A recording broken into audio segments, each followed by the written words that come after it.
The dust cloud behind Jake's horse told the whole story. 3 days of hard riding had worn them both down to nothing. His mare, Belle, limped with every step, favoring her left front leg where she'd stepped wrong coming down a rocky slope. Jake's own body ached in places he'd forgotten existed. Copper Creek Trading Post appeared like a miracle in the desert heat. The wooden building sat alone against the endless sky, its weathered sign creaking in the wind. Jake had exactly 47 cents in his pocket and a belt buckle that might be worth something if he got desperate enough. Just 1 week ago, everything had been different. Jake owned 30 head of cattle, a good horse, and enough supplies to last through winter. Then he'd made the mistake of sitting down at Lucky Pete's poker table in Dry Gulch.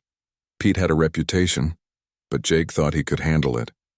He thought wrong. Hand after hand, Jake's luck went from bad to worse. First went his spare horse, then his supply wagon. By dawn, Pete owned every cow Jake had worked 2 years to gather. The worst part wasn't losing the cattle. It was the way Pete smiled when he took them, like he'd known all along how the night would end. Now Jake pushed through the trading post door, the bell overhead announcing another broke cowboy looking for a miracle. Behind the counter stood Miguel Santos, a man who'd seen every kind of hard luck story the frontier could produce. "You look like you've been dragged behind a wild Mustang," Miguel said, not looking up from the ledger he was writing in. "What can I do for you that don't cost much money?" Jake laughed, but there wasn't any humor in it. "Got any work that pays quick?" Miguel finally looked up, studying Jake's face. "Depends on what kind of work you're willing to do." Before Jake could answer, the door banged open again.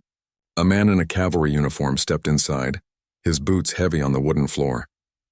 Dust covered him from head to toe, and his face carried the kind of worry that meant serious trouble. "Santos," the soldier said, nodding to Miguel. "You seen any riders come through here asking about the Apache?" Miguel's face went careful. "What kind of Apache business you talking about, Lieutenant?" "The kind that involves a missing school teacher from Millfield. Name's Beth Carson, taught the children there for near 2 years. Good woman. Apache took her 3 days back during a raid on the settlement." Jake felt something stir in his chest. Not hope exactly, but something close to it. The lieutenant continued. "Territorial governor's putting up $500 for her safe return. 500 cash money for whoever brings her back alive and well. $500. Jake tried not to let his face show what he was thinking. That was more money than most men saw in 2 years. Enough to buy back his cattle from Lucky Pete and have plenty left over. "You boys planning some kind of rescue?" Miguel asked. The lieutenant shook his head. "Colonel says we can't risk an attack on their camp. Might get the woman killed. Apache don't negotiate with cavalry anyway. They got too much bad blood with us." After the soldier left, Jake stood staring at the door for a long time. Miguel watched him, probably reading his thoughts. "You got that look," Miguel said. "That look that says you're thinking about doing something real stupid." "Maybe," Jake said. "Tell me about this Apache band. Who's leading them?" Miguel wiped his hands on his apron. "Woman named Blue Sky. She's their medicine woman, but she speaks for the tribe in matters like this. Smart as a whip and twice as dangerous if you cross her. But fair from what I hear. She's got a reputation for keeping her word. And if someone wanted to negotiate with her, someone who wasn't cavalry, Apache respect courage, but they respect protocol more. You can't just ride up there with guns blazing. Got to show you understand their ways. Got to bring proper gifts." Jake looked around the trading post. Shelves lined the walls, filled with supplies that might as well have been gold for all the good they did him. "What kind of gifts?" Miguel stroked his beard. "Apache value things different than we do. Not always about money or fancy goods. Sometimes it's about the thought behind the gift, the respect. I got 47 cents and a belt buckle. Might be enough if you're smart about it." Jake spent the next hour learning everything Miguel knew about Apache customs. How to approach a camp without getting shot. How to show respect to tribal leaders. How to make an offering that wouldn't insult anyone. By the time he left the trading post, Jake had a plan that most people would call crazy. He'd traded his belt buckle for 2 small glasses of strong whiskey and used his 47 cents for a burlap sack of grain seed. Not much to show for a man's entire fortune. But Miguel had assured him it might be enough. The sun was getting low when Jake climbed back on Belle. His horse looked at him like she knew they were heading into trouble. "I know. Girl," Jake said, patting her neck, "but we're about out of choices." As they rode toward the Red Rock country where the Apache made their camps, Jake tried not to think about all the ways this could go wrong. Apache warriors were known for their fighting skills. Men had disappeared into those canyons and never come back. But Beth Carson was out there somewhere, probably scared and wondering if anyone would come for her. And Jake needed that reward money more than he needed to stay safe. The desert stretched out ahead of them, painted red and gold by the setting sun. Somewhere in that vast emptiness, an Apache medicine woman named Blue Sky was waiting. Jake just hoped his 2 glasses of whiskey and sack of grain would be enough to start a conversation. If he was wrong, this sunset might be the last one he ever saw. Miguel Santos had seen plenty of desperate men walk through his trading post, but none quite like Jake. Most folks looking at 2 glasses of whiskey and a sack of grain would see about $1 worth of supplies. Jake saw a chance to save a woman's life and maybe his own future too. "You sure about this plan of yours?" Miguel asked, wrapping the grain sack with extra care. "Apache country ain't like visiting your neighbor down the road." Jake checked the straps on his saddle one more time. "Tell me more about this Blue Sky woman. What makes her different from the war chiefs?" Miguel leaned against the counter, his face serious. Blue Sky learned English from missionaries when she was young. Smart woman. Probably smarter than most of the men making decisions around here. Her people listen to her because she sees things others miss. What kind of things? Like when the cavalry's planning an attack before they even know it themselves.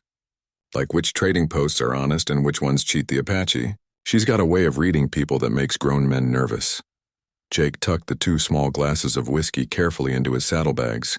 The liquid caught the afternoon light, amber and clear. It wasn't much, but Miguel had explained how Apache used strong spirits in their ceremonies, not for drinking and getting drunk, but for honoring the spirits of their ancestors.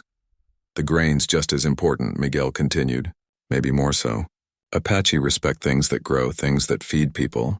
That sack of seed represents life continuing, families surviving another winter."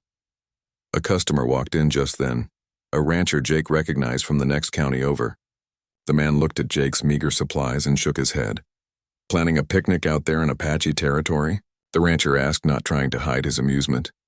"Something like that," Jake replied. "You know they'll likely kill you before you get within a mile of their camp?" Jake finished securing his gear. "Maybe, but they might listen too." The rancher bought his supplies and left, still shaking his head. Miguel watched him go, then turned back to Jake. "Don't let men like that get to you. Fear makes people think small. Apache understand courage even when it comes from unexpected places." Jake climbed up on Bell, feeling the weight of his decision settling on his shoulders.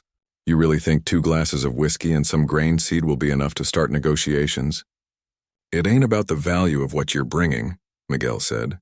"It's about showing respect for their ways. Apache have been dealing with white men for decades now. Most come with guns or threats or promises they don't keep.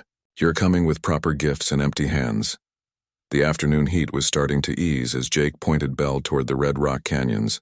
Miguel had drawn him a rough map on a piece of brown paper, marking the places where Apache scouts might spot him first. "Remember," Miguel had said, "when they find you, and they will find you, don't reach for anything. Keep your hands where they can see them. Let them approach you." As they rode, Jake thought about all the stories he'd heard about Apache warriors. Lightning-fast fighters who could disappear into rocks and reappear behind you like ghosts. Men who could track a bird's shadow across stone. But Blue Sky was different. She was a medicine woman, a healer and a leader who thought beyond just fighting. The grain sack bounced gently against Bell's side with each step. Inside were hundreds of tiny seeds, each one capable of growing into something that could feed a family. Jake had never thought much about seeds before, but now he understood what Miguel meant. Every seed was a promise of tomorrow, a bet that the future would come and people would be there to see it. The whiskey was different, but just as meaningful. Apache ceremonies honored the connection between the living and the dead, between the world people could see and the spirit world beyond. The liquor wasn't about getting drunk. It was about opening a door between worlds, showing respect for powers greater than any one person. As the sun started its journey toward the western horizon, Jake felt the weight of what he was attempting. Somewhere ahead, Beth Carson was probably wondering if anyone would come for her. The Apache who'd taken her weren't necessarily cruel, but they were angry.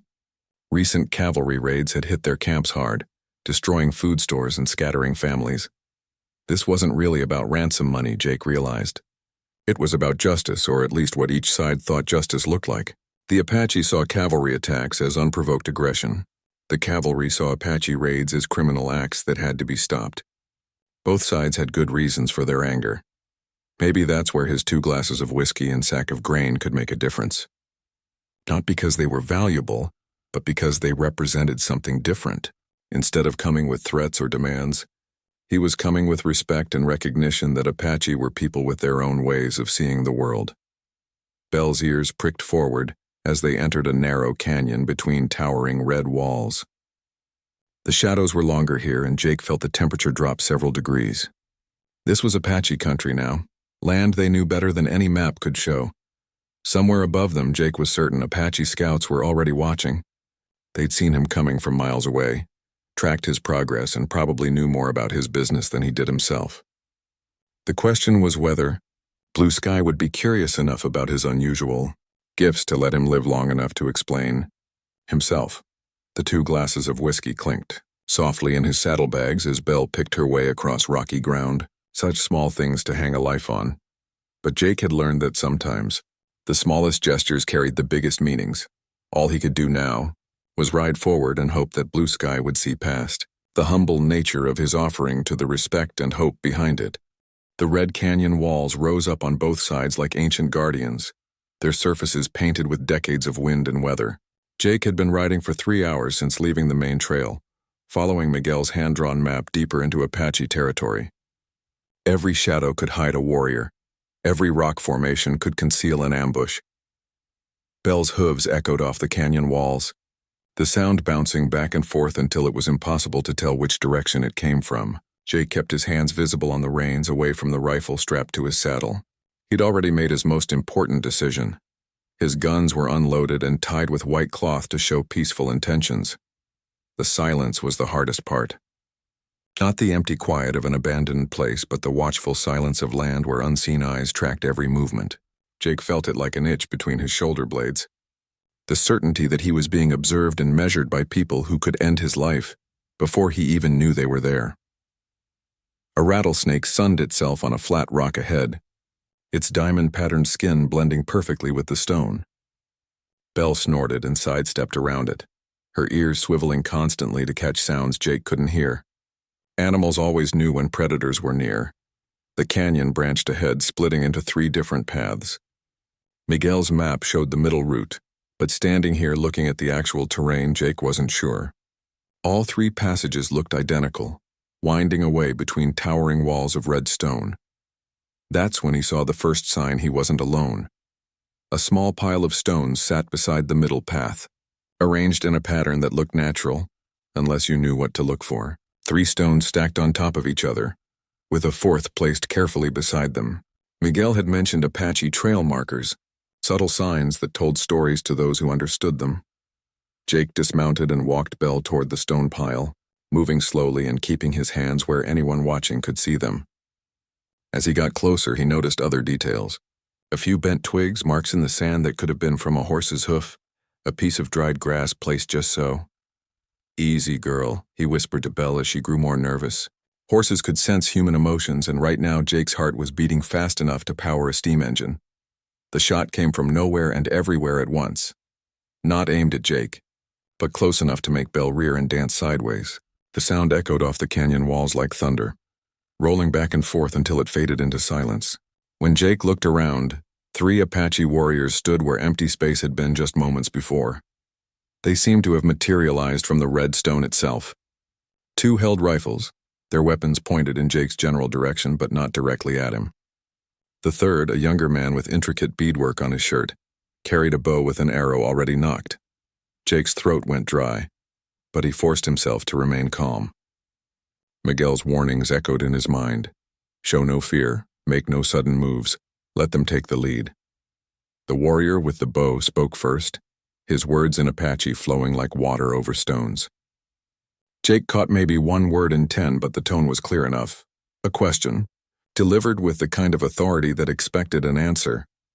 "I don't speak your language well," Jake said, his voice steadier than he felt, "but I come in peace. I bring gifts for Blue Sky." The 3 warriors exchanged glances, communicating in a way that didn't require words. The older of the 2 with rifles stepped forward. studying Jake with eyes that missed nothing. "Blue sky," the warrior repeated in English, his accent thick but understandable. "You know this name? I know she is wise. I know she speaks fairly with all people. I come to ask for her help." Another rapid exchange in Apache, this time with gestures toward Jake's horse and saddle. One of them had obviously noticed the white cloth tied around his rifle, the universal sign of peaceful intentions. The warrior with the bow moved to Bell and began examining Jake's supplies. He found the 2 glasses of whiskey and the sack of grain, holding them up for the others to see. More discussion followed, and Jake caught the word for gift repeated several times. After what felt like an hour but was probably only minutes, the older warrior made a decision. He gestured for Jake to remount Bell, then pointed toward the left-hand path that Jake's map hadn't shown. "You come," the warrior said in English. "Blue sky will see gifts. We'll decide if you speak truth." 2 of the warriors disappeared as suddenly as they'd appeared, but Jake could sense them moving alongside as his remaining guide led him deeper into the canyon system. The path twisted and turned, sometimes opening into wider areas filled with juniper trees, sometimes narrowing until Jake could reach out and touch both walls.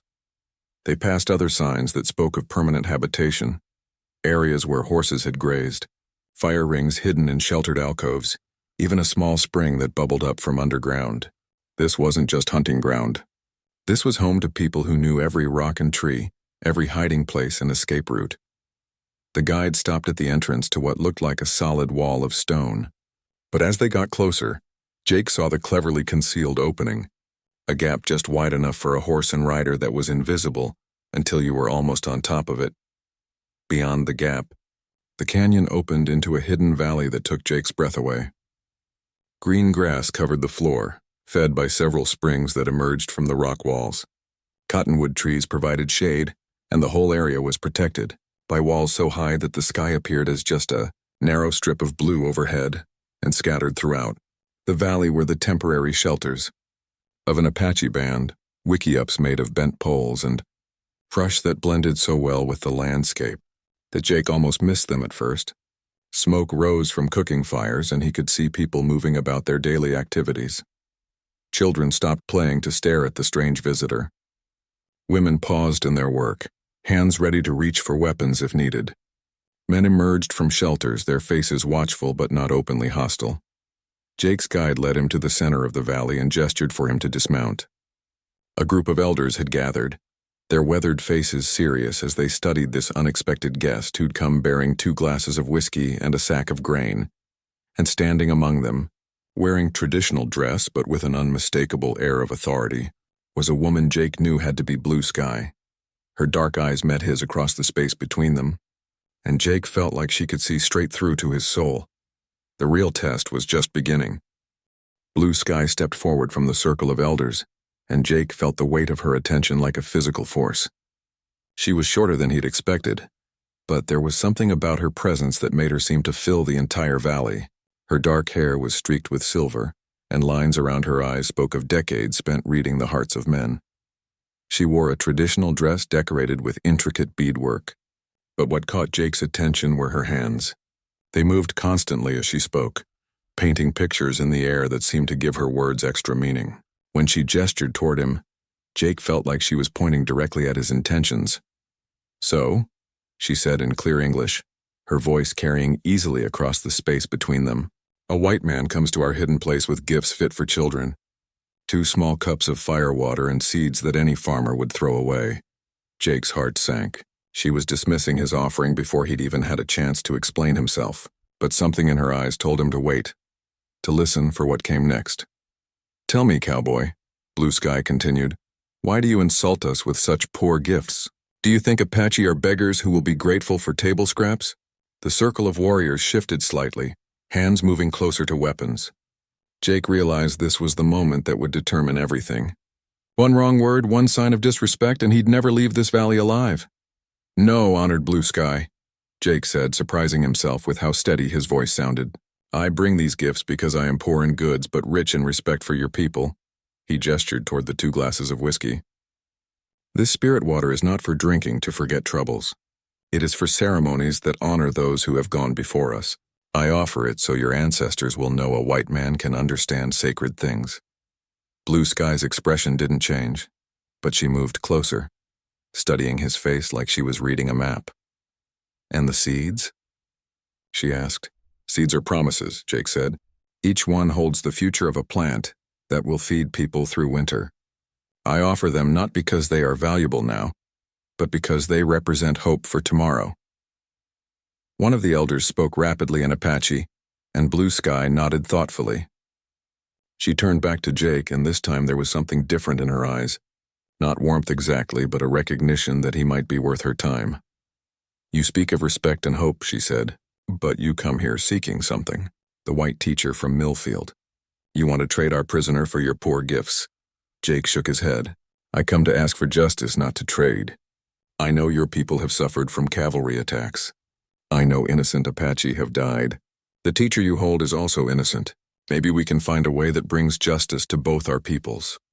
Blue Sky was quiet for a long moment, her eyes never leaving Jake's face. Around them the camp had grown silent except for the distant sound of children playing and horses moving in the grass. You are either very brave or very foolish, she finally said. Probably both. But you interest me, Cowboy. You speak of justice when most white men speak only of revenge. She gestured to one of the warriors who brought forward a young woman Jake recognized from the description he'd been given. Beth Carson stood with her chin up, trying to look braver than she felt. Her dress was torn and dusty, but she appeared unharmed. Your teacher is safe, Blue Sky said. We do not make war on women who care for children. But her people sent soldiers to destroy our winter food stores. Our elders went hungry because of white man's violence. Jake looked at Beth, then back at Blue Sky. What would make this right? What would balance the scales of justice? Blue Sky smiled for the first time since Jake had arrived, but it wasn't a pleasant expression. Now you begin to understand. Justice is not about taking what you want. It is about restoring balance. She began walking in a slow circle around Jake, still talking. Your gifts tell me you understand some things about our ways. But understanding and proving are different. If you truly seek justice, you must first prove you are worthy of our trust. How do I prove that? You will stay with us for 3 days, Blue Sky announced. You will eat our food, follow our customs, show respect for our ways. If at the end of 3 days you still seek only to take the teacher and leave, you will go away empty-handed. But if you prove you understand what justice truly means. She let the sentence hang in the air like smoke from the cooking fires. And if I fail your test? Blue Sky's smile grew wider but no warmer. Then you will learn why Apache warriors have never been conquered by any enemy. Jake looked around the circle of faces watching him. Some showed curiosity, others suspicion, a few outright hostility. These people had every reason to distrust white men, and here he was asking them to believe in his good intentions, based on nothing more than 2 glasses of whiskey and a sack of grain. I accept your test, Jake said. Blue Sky nodded as if she'd expected nothing else. She spoke rapidly in Apache to the gathered warriors, gesturing toward Jake and then toward an empty space near the center of the camp. You will sleep there, she said, pointing to the spot. You will rise when we rise, eat what we eat, work as we work. You will speak when spoken to, listen when we teach, and keep your eyes and heart open to learn. One of the older warriors, a man with scars across his cheek and arms, stepped forward and took Bell's reins. Jake started to protest, then caught himself. Trust had to start somewhere. Your horse will be cared for, Blue Sky assured him. Apache know the value of a good mount. But you will walk among us on your own feet, at the speed of a man, not a rider. As the sun began to set over the valley walls, painting everything in shades of gold and red, Jake realized he'd committed himself to something far more complex than a simple prisoner exchange. Blue Sky wasn't just testing his courage or his honesty. She was testing whether a white man could truly understand Apache ways of thinking about justice and balance. The 2 glasses of whiskey and sack of grain had been enough to get him into the camp and start a conversation. But now the real work began. Now he had to prove he was worthy of the trust he was asking for. Looking at Beth Carson, who watched him with a mixture of hope and fear, Jake knew that 3 days had never seemed so long or so important. Jake woke before dawn to the sound of movement throughout the camp. Apache men and women were already beginning their daily routines, and he realized that sleeping late was not going to be an option. His back ached from spending the night on the hard ground with only a thin blanket. But complaining wasn't part of the test he'd accepted. A young warrior named Running Wolf appeared beside his sleeping area, carrying what looked like traditional Apache clothing, a simple shirt and pants made from soft leather. The young man spoke no English, but his gestures made it clear that Jake was expected to change into these clothes. The outfit fit reasonably well, though it felt strange after years of wearing cotton and denim. More importantly, Jake realized, it marked him as someone trying to respect Apache customs rather than insisting on maintaining his own ways. Blue Sky approached as Jake was folding his regular clothes. In the early morning light, she looked less intimidating than she had the evening before, but no less formidable. "First lesson," she said. "Apache do not believe in lazy men. Everyone works, everyone contributes. You will carry water today." She led him to where several women were preparing to walk to the springs that fed the valley. Each carried large pottery vessels designed for hauling water, and they looked at Jake with expressions ranging from amusement to skepticism. "This is Morning Star," Blue Sky said, indicating an older woman with kind eyes. "She will show you how to carry water without spilling it all over yourself." Morning Star spoke in Apache, and Blue Sky translated with what might have been the beginning of a smile. "She says white men usually think carrying water is women's work. She wants to know if you are too proud for such tasks." "Tell her I'm honored to learn from someone with her experience," Jake replied. Morning Star studied Jake's face as Blue Sky translated, then nodded approvingly. She handed him one of the smaller water vessels and demonstrated the proper way to balance it on his shoulder. It looked easy when she did it. When Jake tried, water sloshed everywhere. The trip to the springs became an education in itself. The Apache women moved with the efficiency that spoke of years of practice, following paths that weren't visible to Jake's eyes but were clearly well-established routes.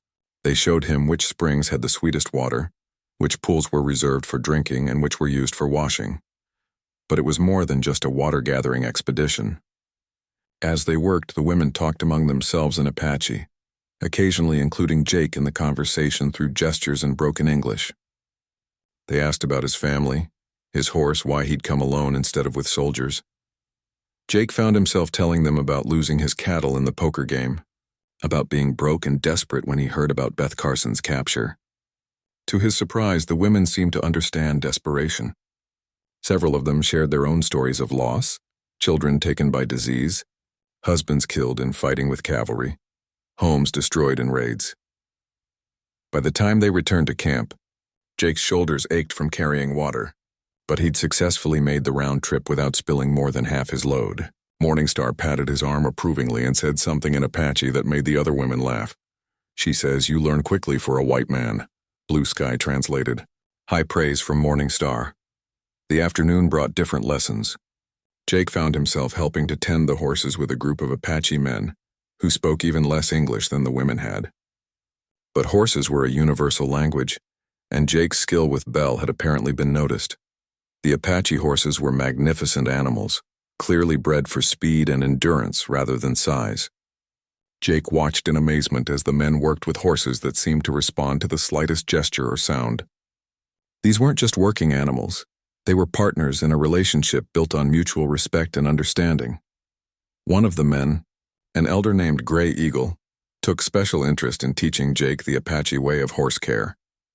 Through a combination of demonstration and broken English, he showed Jake how to read a horse's mood from the position of its ears, how to check for lameness by watching the animal's gait, and how to calm a nervous horse without using force. "Apache horse," Gray Eagle said, running his hand along the neck of a particularly fine mare.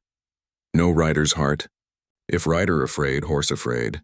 If rider angry, horse angry. Trust between horse and man must be complete." Jake thought about his relationship with Belle and realized he'd been treating her more like a tool than a partner. These Apache horsemen understood something he was just beginning to grasp. Evening brought the most challenging part of the day. The entire band gathered around a central fire for the evening meal, and Jake found himself seated in the circle like any other member of the community. The food was simple but flavorful: roasted meat, corn cakes, and wild vegetables that had been gathered throughout the day. But the real test wasn't the food. It was the conversation. Apache elders began telling stories, some in English for Jake's benefit, others in their native language with Blue Sky providing occasional translation. These weren't just entertainment. They were lessons about Apache history, values, and ways of understanding the world. One story told of a time when Apache and white settlers had lived in peace, trading goods and sharing knowledge. Another described the gradual breakdown of that peace as more settlers arrived and conflicts over land became common. Jake listened carefully, beginning to understand that his presence here wasn't just about Beth Carson. He was being educated about the Apache perspective on the larger conflict between their people and the expanding white population. "Your people," said an elderly warrior named Stone Bear, speaking directly to Jake, "always want to make lines on paper that show who owns what land. But Apache know that land cannot be owned, only respected and protected." Jake found himself drawn into discussions about justice, land rights, and the possibility of peace between peoples who saw the world very differently.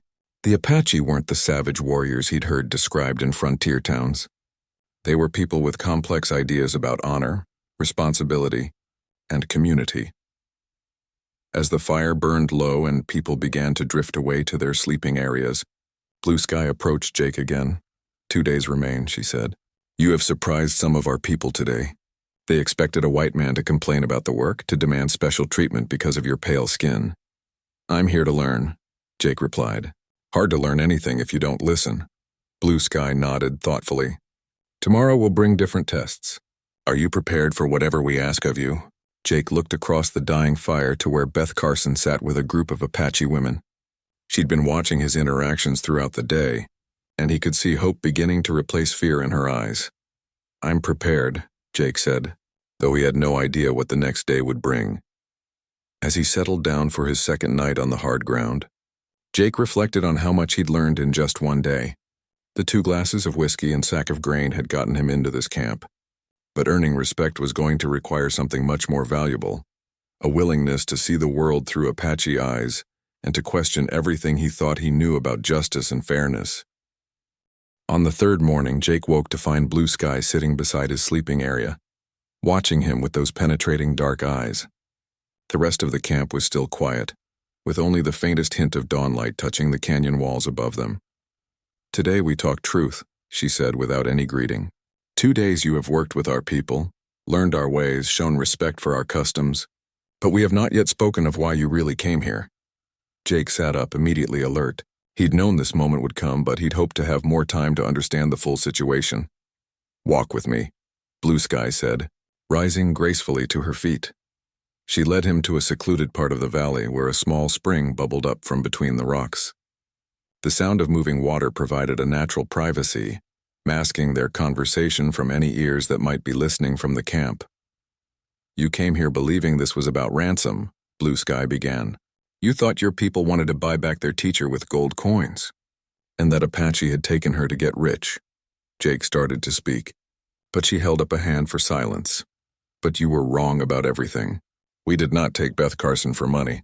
We took her because your cavalry destroyed our winter food stores and killed 3 of our elders during an unprovoked attack on our peaceful camp." The words hit Jake like a physical blow. He'd heard about cavalry actions against Apache bands, but the military always described them as responses to Apache raids.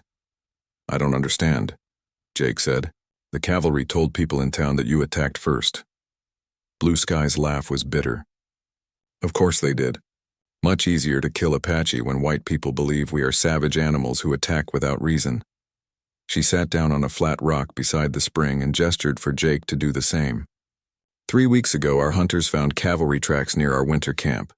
We sent a peace party to find out what the soldiers wanted. Your cavalry leader shot the peace party leader under a white flag of truce." Jake felt sick to his stomach. Shooting peace negotiators was considered dishonorable even by frontier standards. "The attack came at dawn," Blue Sky continued. "Our warriors were out hunting. Only elders, women, and children remained in camp. The cavalry burned our food stores, destroyed our medicine supplies, and killed anyone who tried to protect our belongings. But why take Beth Carson? She had nothing to do with the cavalry attack." "Because," Blue Sky said, her voice growing harder, "your people only care about Apache lives when white lives are threatened. We could tell white leaders about the murder of our peace party, the killing of our elders, the destruction of our food stores. They would not listen. But take one white woman and suddenly everyone pays attention. The full scope of what was happening began to dawn on Jake. This wasn't a simple kidnapping for ransom. It was a desperate attempt by the Apache to force white authorities to acknowledge crimes committed against their people. "What do you want?" Jake asked. "Justice," Blue Sky replied immediately. "Not revenge, not payment, but justice.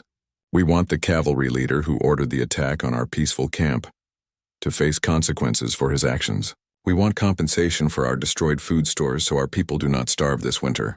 And we want guarantees that such attacks will not happen again." Jake stared at the spring, watching water bubble up from underground and flow away toward the main valley. "I'm just one man.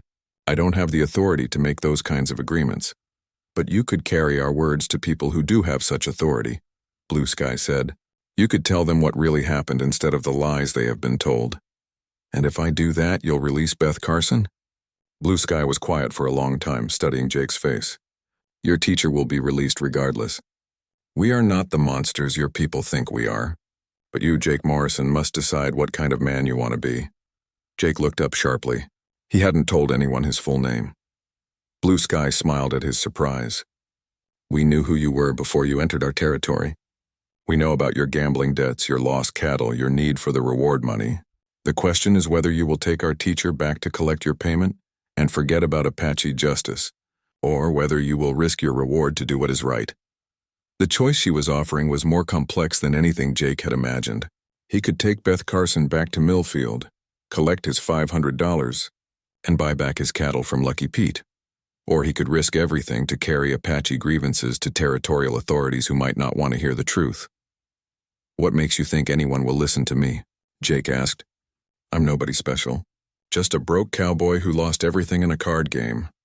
"Sometimes," Blue Sky said, "nobody special is exactly who people will listen to. You have no position to protect, no reputation to worry about. You can speak truth without fear because you have nothing left to lose." She stood up and began walking back toward the camp. "Think carefully, Jake Morrison. Your choice will determine not just what happens to our teacher, but what kind of man you choose to be for the rest of your life." Back at the camp, Jake found the atmosphere had changed. People who had been friendly during his first 2 days now watched him with careful eyes. Word had somehow spread that the real negotiations were beginning. Beth Carson approached him while he was checking on Belle. She looked healthier than when he'd first seen her, and her fear had been replaced by something that looked like determination. "They've been kind to me," she said quietly. "Blue Sky has been teaching me Apache words, and the children have been showing me their games. These aren't the savage warriors people in town described." "What do you know about the cavalry attack Blue Sky mentioned?" Beth's face darkened.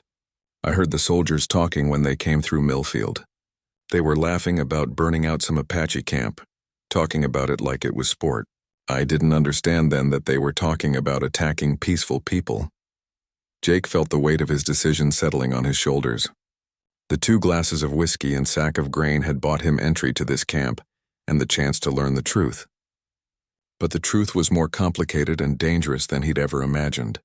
As evening approached and the daily gathering around the fire began, Jake realized that his real test wasn't about carrying water or tending horses. It was about choosing between personal gain and justice, between taking the easy path and doing what was right. Blue Sky watched him from across the fire, her eyes reflecting the dancing flames. She'd laid out the choice clearly, but the decision was his alone to make.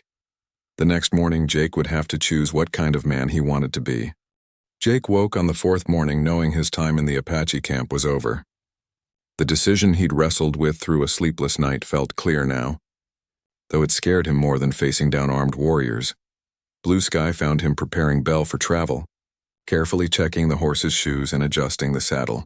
She watched him work for several minutes before speaking. "You have decided," she said. It wasn't a question. "I'll carry your words to the territorial governor," Jake replied. "I'll tell him what really happened during that cavalry attack. But I can't promise he'll listen, and I can't promise anything will change." Blue Sky nodded slowly. "Promises of outcomes are lies. Only promises of effort have meaning. You promised to speak truth, and that is enough." Within an hour, the entire camp had gathered to see them off. Jake had expected a simple departure, but the Apache had prepared a formal send-off that honored both him and Beth Carson as guests, who had been welcomed into their community. Gray Eagle approached with 2 fresh horses, Strong animals that looked capable of making the long journey back to Millfield without trouble. Apache horses, he said in his broken English. Better than tired mare for long ride. Jake started to protest. Bell was his horse, his partner, but Blue Sky interrupted. Your horse stays here to rest and heal properly. These horses will carry you safely home, and we will care for Bell until you return. The implications of that statement hit Jake immediately. Blue Sky expected him to come back.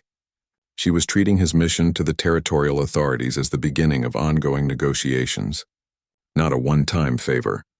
Beth Carson had been given traditional Apache clothing for travel, along with food and water for the journey. The women who had befriended her during her captivity gathered around her, speaking in mixture of Apache and English that showed how much she'd learned during her time in the camp. They're giving me seeds, Beth told Jake, showing him several small pouches. Morningstar says I should plant them in Millfield, so I'll always remember that Apache and white children need the same things to grow. Good soil, clean water, and people who care about their future. The parallel to Jake's original offering wasn't lost on him. His sack of grain had represented hope for the future. Now Beth was carrying seeds that symbolized the possibility of understanding between two peoples who had been taught to see each other as enemies. Blue Sky walked with them to the hidden entrance of the valley, accompanied by several warriors who would escort them partway back to safer territory. As they prepared to leave the protected canyon, she pulled Jake aside for final instructions. When you speak to your territorial governor, remember that you have lived among us. You have seen that Apache are people, not animals. You have witnessed our daily life, our care for children, our respect for elders. Speak from what you have experienced, not from what others have told you. She handed him a small leather pouch. These are gifts for your governor. Not valuable by white man's standards, but meaningful to Apache. A piece of turquoise for clear vision, sage for wisdom, and an eagle feather for courage. Tell him these represent our hope that he will see truth clearly. The journey back to Millfield took 2 days, following routes that avoided main trails where cavalry patrols might spot them. The Apache horses proved to be everything Gray Eagle had promised. Sure-footed, strong, and seemingly tireless even over rough terrain. During the long hours of riding, Beth shared more details about her time in the Apache camp. The stories she told painted a picture very different from the savage warriors described in frontier newspapers. Blue Sky showed me how they make decisions, Beth said as they rested the horses beside a small stream. Everything gets discussed by the whole community. Elders give advice, but even young people get to speak their thoughts. And they never make important choices quickly. They think about how decisions will affect their children and grandchildren. Jake found himself thinking about his own choices. The quick decision to gamble away his cattle had seemed reasonable at the time, but it had affected not just his immediate future, but his ability to build any kind of stable life. Apache planning for 7 generations ahead suddenly seemed like wisdom rather than inefficiency. What will you do when we get back? Jake asked. Beth was quiet for a while, watching the horses drink from the stream. I don't think I can go back to teaching the same way I did before. Not after learning what I've learned. Those Apache children were just as bright and curious as any white children I've taught. How can I go back to telling white children that Apache are savage enemies when I know it's not true? As they neared Millfield on the second day, Jake felt his nervousness growing. He'd been gone for nearly a week, and people would have questions about where he'd been and how he'd managed to secure Beth's release.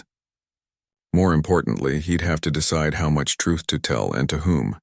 The reward money was still waiting. $500 that could solve all his immediate problems. But claiming it would mean accepting credit for a rescue that hadn't actually happened. Beth had been released not because of his negotiating skills, but because Blue Sky had decided to make a larger political point about justice. Millfield looked smaller and more fragile than Jake remembered as they rode down the main street. People came out of buildings to stare at them, calling out questions and expressing amazement that Beth had been returned alive and apparently unharmed. Sheriff Williams met them at the edge of town, his face showing relief mixed with suspicion. Carson, thank God you're safe. Morrison.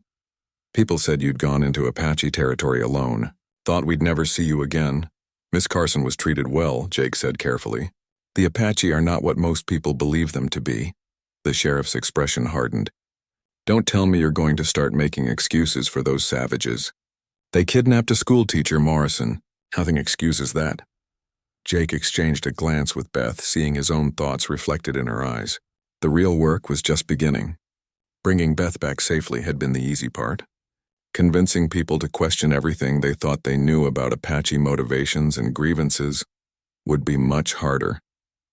As they dismounted in front of the sheriff's office, Jake touched the leather pouch Blue Sky had given him. Inside were gifts meant for the territorial governor, tokens of Apache hope that justice might be possible. Whether anyone would be willing to listen was another question entirely. But Jake had made his choice. The 2 glasses of whiskey and sack of grain had bought him the chance to learn the truth. Now he had to find the courage to speak it, regardless of the consequences. 3 months after returning from Apache territory, Jake stood in the territorial governor's office in Santa Fe, holding Blue Sky's leather pouch and wondering if he'd lost his mind. The journey from Millfield had taken him 5 days, and he'd spent most of that time practicing what he would say to a man who had the power to order cavalry attacks or negotiate peace treaties. Governor Harrison was younger than Jake had expected, with the kind of soft hands that spoke of a life spent behind desks rather than on horseback, but his eyes were sharp, and he listened without interruption as Jake told the story of his time in the Apache camp. "So you're telling me," the governor said when Jake finished, "that the cavalry attack on that Apache camp was unprovoked? That Captain Morrison shot peace negotiators under a flag of truce? I'm telling you what Blue Sky told me, and what I witnessed in terms of how the Apache people live and think. They're not the savage raiders most people believe them to be." Jake placed Blue Sky's gifts on the governor's polished desk, the turquoise, sage, and eagle feather looking strangely out of place among the official papers and ledgers. Governor Harrison picked up the eagle feather, examining it carefully. "These Apache leaders, they sent these gifts with you?"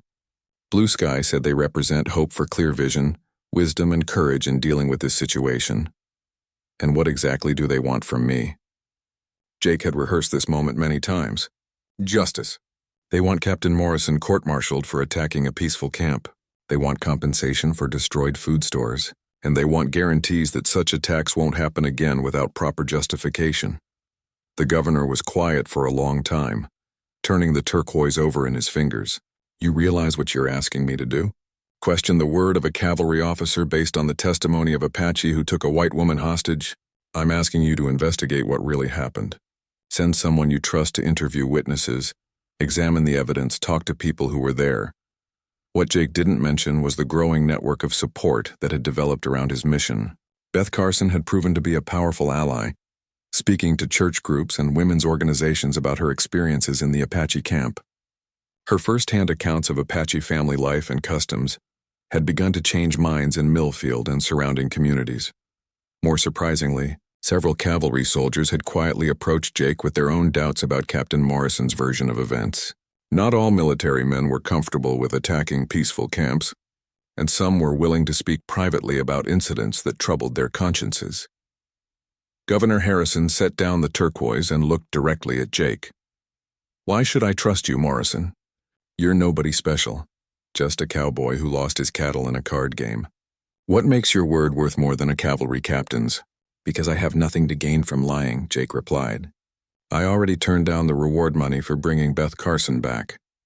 I'm not running for office, not trying to build a reputation, not protecting anyone's interests except the truth." That had been Jake's hardest decision. Walking away from $500 when he was broke had felt like throwing away his future. But claiming credit for a rescue that hadn't actually happened would have meant starting his new life with a lie. Instead, Jake had found other ways to rebuild. The Apache horses Blue Sky had given him proved to be valuable breeding stock, and several ranchers had offered good money for foals with Apache bloodlines.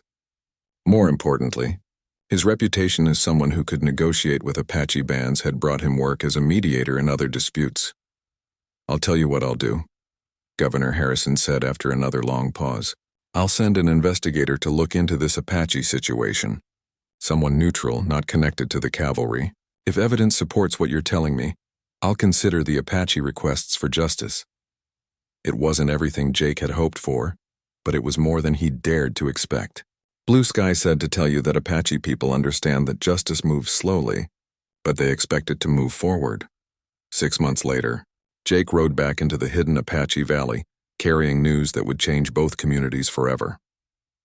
The territorial investigation had confirmed much of what Blue Sky had claimed. Captain Morrison had been court-martialed and removed from command. The territory had agreed to provide compensation for destroyed food stores and to establish formal protocols for future military actions against Apache bands.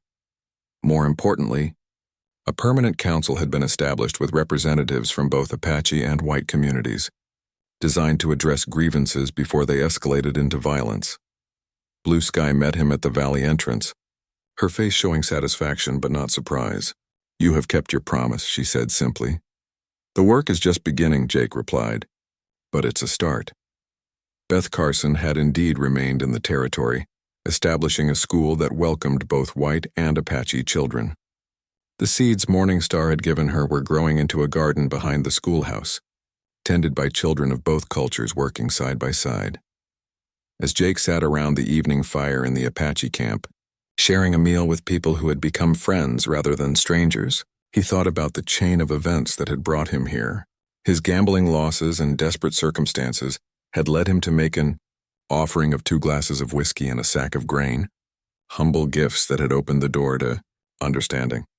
But the real seeds of change had been planted by people willing to see past their fears and prejudices.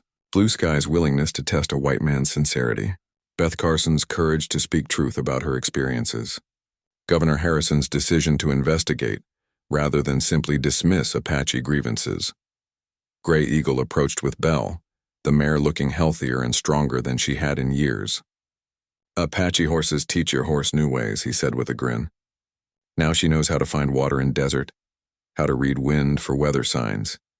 Jake stroked Belle's neck, feeling the solid warmth of his old partner. Like everything else in his life, his relationship with his horse had been changed by his time among the Apache. He'd learned to see her as a partner rather than a tool, to respect her wisdom about the land they traveled together. As the fire burned low and people began to drift away to their sleeping areas, Blue Sky approached Jake one final time. "Your 2 glasses of whiskey and sack of grain," she said. "They were never payment for our teacher. They were seeds of something larger, the idea that different peoples can understand each other if they approach with respect rather than fear." Jake nodded, understanding at last the full meaning of his original offering. The whiskey and grain had been symbols of respect and hope, small gestures that had grown into something neither side could have imagined. Looking up at the stars visible through the canyon opening, Jake realized that sometimes the smallest seeds produce the largest harvests. His desperate gamble with 2 glasses of liquor and a sack of grain had grown into a friendship that would last for generations, and a model for how different peoples might learn to live together in peace. The story of how those humble gifts had opened the door to understanding would be told around fires for decades to come, a reminder that sometimes the most important changes begin with the simplest acts of respect and hope.